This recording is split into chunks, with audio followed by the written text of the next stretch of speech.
Lepa Brena, balkanska Madona, je velika perfekcionistka, tudi pri fizičnem izgledu. Zato je hvaležna estetski kirurgiji.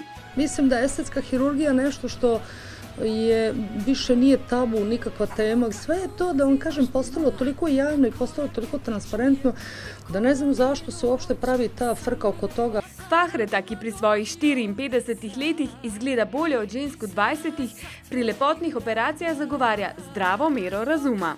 Ono u čemu se preteruje, danas ja gledam, preteruje se sa tim nekim silikonskim usnama i sa nekakvim prevelikim ustima, možda sa nekim prevelikim grudima. Zagovornica estetske kirurgije pravi, da lepotni popravki in mladosten izgled spadajo k poslu. Bolje da izgleda operisana pa lepa i da izgleda tako lepo i prirodno, nego da bude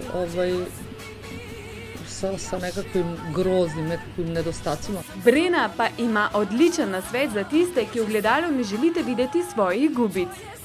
Znate šta me pita moj sin? Mama, zašto ti sad, kaže, kad uvek nešto tu kao popravljaš, što ti uradiš ovako?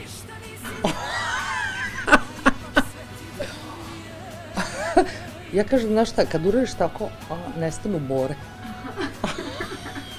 Ravno pomanjkljivosti pa so tisto, kar dela posameznike zanimive. Mladost in lepota pa še ne zagotavljata uspeha. Mladost jeste jedan ulog, znate, gde vas ljudi prvi put vide, ali postoji jedan drugi čin gde ljudi žele da vide šta vi znate, čime se vi bavite, da li imate harizmu, da li ste optimista, da li ste pesimista, da li ste borac u životu, shvatate ili ste jedna plastična lutka koja je doterana i sređena.